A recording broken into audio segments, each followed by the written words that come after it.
नाचेंगे जैसे इनके बिना शादी नहीं हो सकती। कई तो बारात में इतने भयानक नाचते हैं, समझ नहीं आता इस युग के हैं या भोलेनाथ की बारात के छूटे हैं। हाँ ऐसे डर ही लगे भैया, जब झूम झूम के ना, हाँ नागिन बजी चाहिए बस। हाँ नहीं भैया, ये आपको उस दिन भी कहा, भक्ति का मतलब कृष्ण के लिए रोना भी है, कृष्ण के लिए हंसना भी है, कृष्ण को सुनना भी है, कृष्ण के लिए गाना भी है। देखो हम वृंदावन की ओर बाद में जाएंगे, पहले आपको ब्रज को समझना पड़ेगा। ब्रज किसे कहते हैं? ग्रंथ कहते हैं ब्रजंति गावः यस्मिन्निति ब्रजः। भगवान कृष्ण ने नंद बाबा की गैया के साथ जितना इलाका नापा वो सारा ब्रज। ध्यान से समझना इस बात को। और ब्रज की महानता गोपियां कहती हैं, धन्या बत ब्रज भुवो यदयं नृलिंग गूढ़ पुराण पुरुषः वन चित्रमाल्यः गाः सह बलः कोणयश्च वेणु विक्रीडयञ्च गिरित्र रमार्चितांघ्रि। ब्रज की वो भूमि धन्य है जहां पर भगवान गले में वनमाला धारण करके लीला करते हैं। कई बार ना कथा सुनाने में डर लगता है, हाँ, क्योंकि अभी भी कई लोग इतने गुस्से में हमको देख रहे हैं, कथा निपटे तो बताएं आपको। हाँ? पर एक चीज ध्यान रखना, हर जगह कथा के श्रोता नहीं होते। एक बार क्या हुआ, एक पंडित जी काशी से भागवत जी सीख के आए। ठीक, ध्यान से, बड़ी प्यारी कथा है। बगल में भागवत जी है और रास्ता में कहीं ट्रेन रुकी, सोचा कछु खा पी लें, भूख लगी, जेब में हाथ डाला तो हाथ आर पार, कोई जेब ही काट गया। पर्स तो गया भैया, टिकट ही गई।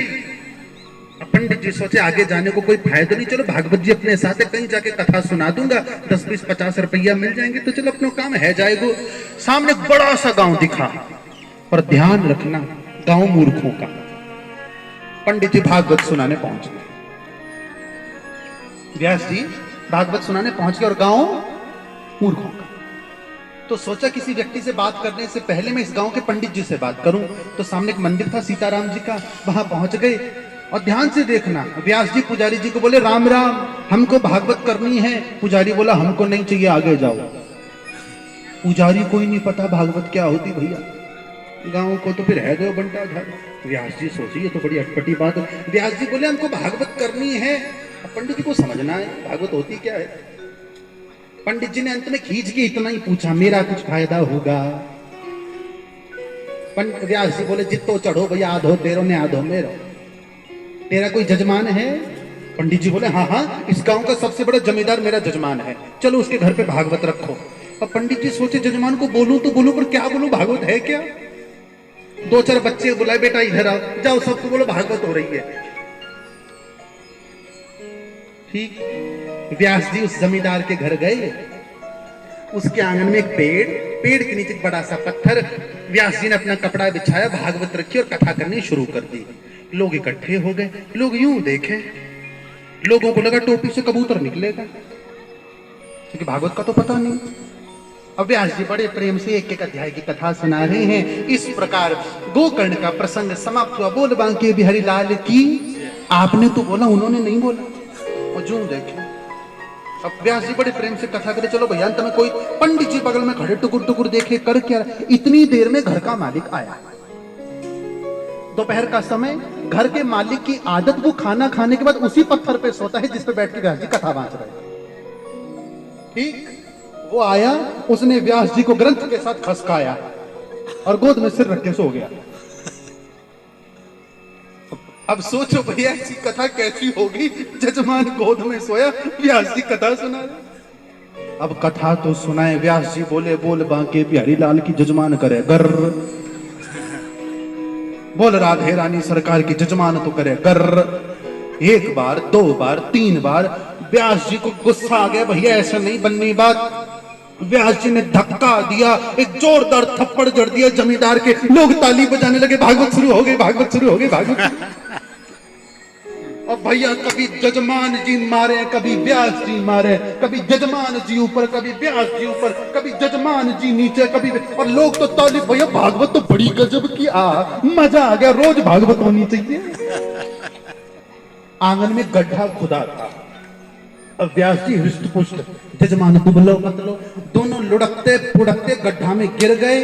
जजमान का दम भूल गया, व्यास जी छाती पे बैठ गए। ऊपर से जजमान की पत्नी बोली, भागवत मैया मेरे पति पे चढ़ गई, रे भागवत मैया मेरे पति को छोड़ दे। अब व्यास जी को इतना तो समझ आ गया कि भैया मूर्खों का गांव है, मूर्खता से निपटना पड़ेगा। जजमान की पत्नी बोली, रे भागवत मैया मेरे पति को छोड़ दे। व्यास जी सिर हिलाते बोले, 500 रुपया दो तो छोड़ो। अब ये भागी भागी गई, 2 रुपए, 5 रुपए, 10 रुपए, 20 रुपए करके थैला भर के लाई। अब अंदर देने जाए कौन?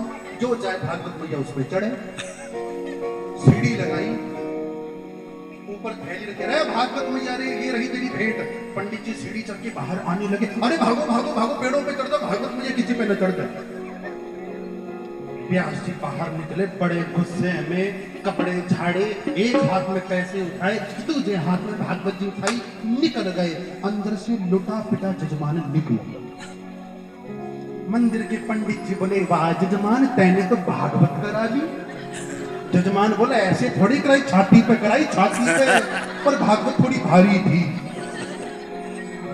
अब बोलो, हर जगह एक जैसे श्रोता नहीं मिलते भैया। आओ एक भाव के साथ करें वृंदावन की ओर प्रवेश, फिर चले कृष्ण जन्म की ओर। बोल वृंदावन धाम की जय, मन चल वृंदावन। नहीं, कुछ और भजन है, मुझे पता था आप लोगों ने यही गाना। मन चल वृंदावन चल वे मना, इथे ओ नजारा नहीं मिलना, इथे ओ नजारा नहीं मिलना, इथे प्रीतम प्यारा नहीं मिलना। हो मन चल वृंदावन चल वे मना, चल वे मना, इथे ओ नजारा नहीं मिलना। मन चल वृंदावन चल वे मना, इथे ओ नजारा नहीं मिलना। मन चल वृंदावन चल वे मना, इथे ओ नजारा नहीं मिलना। मन चल वृंदावन चल वे मना, इथे ओ नजारा नहीं मिलना। हो इथे ओ नजारा नहीं मिलना, इथे ओ नजारा नहीं मिलना। हो इथे प्रीतम प्यारा नहीं मिलना, इथे प्रीतम प्यारा नहीं मिलना। हो इथे ओ नजारा नहीं मिलना, इथे ओ नजारा नहीं मिलना। हो इथे ओ नजारा नहीं मिलना, इथे ओ नजारा नहीं मिलना। हो मन चल वृंदावन चल वे मना, चल वे मना, इथे ओ नजारा नहीं मिलना।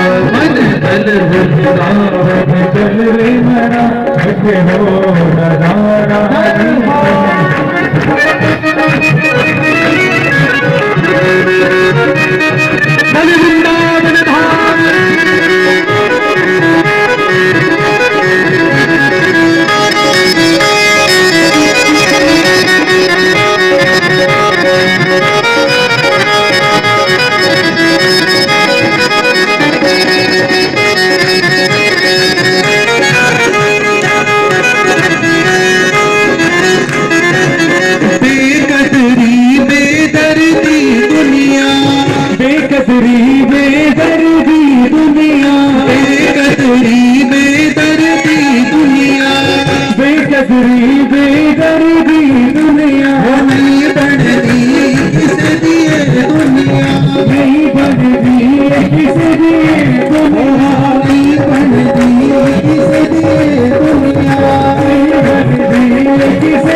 वे मन